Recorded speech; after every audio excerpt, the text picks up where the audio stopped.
یہ موسم بدلا ہی نہیں۔ رات کافی ہو چلی تھی، سردیوں کا موسم تھا۔ خاموشی کمرے اور باہر یکساں طور پر محسوس ہو رہی۔ ایش ٹرے لبالب بھر چکا تھا۔ کمرے میں خاموشی کے ساتھ ساتھ سگریٹ کے گہرے دھوئیں کا بھی ڈیرا تھا۔ یہ دھواں صاف غمازی کر رہا تھا کہ اس کے ذہن میں کچھ چل رہا ہے۔ بکھری بکھری کتابیں، اخبار کے تراشے اور اس کی کچھ بلونگنگز اس کے بہت زیادہ متفکر ہونے کا اشارہ کر رہی تھی۔ زندگی ایسے تو نہیں ہوگی، وہ خود ہی سے کہہ رہا تھا۔ چھ، اس نے گردن کو جھٹکتے ہوئے کہا۔ اس کا یہ چھ کمرے میں داخل ہوتی ہوئی اس کی بیوی آفی نے سن لیا تو پوچھا، اب کیا ہوا؟ ارے یوں ہی، دیکھو پیارے، بات کرنے سے بات بنتی ہے، اور میں تو تمہاری نصف بہتر ہوں، تو ڈونٹ ہائڈ، مجھ سے کچھ مت چھپاؤ۔ چلو بتاؤ، تم نے یہ چھ اتنی زور سے گردن جھٹکتے ہوئے کیوں کہا؟ کیا سوچ رہے ہو پیارے؟ یوں خود میں الجھ کر رہنے سے آدمی صرف الجھا ہوا رہتا ہے۔ ایک دماغ جو الجھن میں ہے وہ کیسے اپنی ہی الجھن کو سلجھا سکتا ہے؟ بتاؤ، میں تمہاری ٹھیک سے مدد کر دوں گی۔ اب زیادہ فوٹیج مت کھاؤ، میں پہلے ہی بہت تھک گئی ہوں، بہت کام کیا آج، جلد سونے کو جی چاہ رہا ہے، اور ہاں، صبح مجھے کالج کے کام سے یونیورسٹی بھی تو جانا ہے۔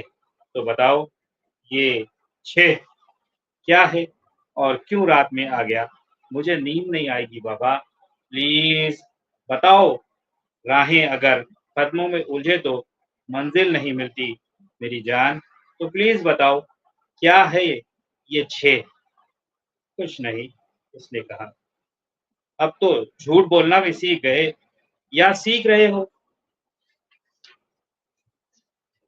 صحیح، کچھ بھی نہیں، بس یوں ہی سوچ رہا تھا۔ ارے بابا، وہی تو پوچھ رہی ہوں، کیا سوچ رہے تھے؟ آفی نے خدے تیز آواز میں پوچھا۔ اچھا ذرا ادھر آؤ۔ اس نے اپنے قریب والی چیئر پر بیٹھنے کا اشارہ کرتے ہوئے آفی سے کہا۔ وہ بیٹھ گئی تو اس نے کہا، میں 20-22 سال باہر رہ کر آیا ہوں۔ باہر سے آتے ہی میں نے انٹرنیٹ سے کاروبار کیا جو بہت عمدہ رہا۔ یہ جدید آلات، اس سے جڑی مصروفیت سب بڑی عمدہ رہی۔ لیکن وہ خاموش ہو گیا تو آفی نے سنجیدگی سے پوچھا، لیکن کیا؟ وہ ارے وہ کیا؟ وہ میں سفید کوڑا کاغذ ہو گیا ہوں۔ یہ کیا بہکی بہکی باتیں کر رہے ہو؟ بخار تو نہیں ہے؟ میں نے بارہا کہا ہے، اتنی سگریٹ تمہاری صحت کے لیے اچھی نہیں، اور پیسیج اسموکنگ میرے لیے بھی اچھی نہیں۔ سگریٹ کا اثر صحت پر سنا تھا، یہ دماغ پر کب سے ہونے لگا ہے؟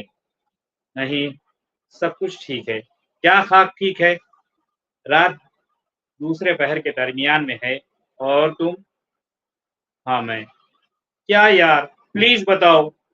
وہ بتانا تھا کہ میں پلین ہو گیا ہوں، سادہ ہو گیا ہوں میرے اندر۔ آفی نے موقع کی نزاکت کو سمجھا اور خدرے اپنائیت سے پوچھا، کیا تمہارے اندر؟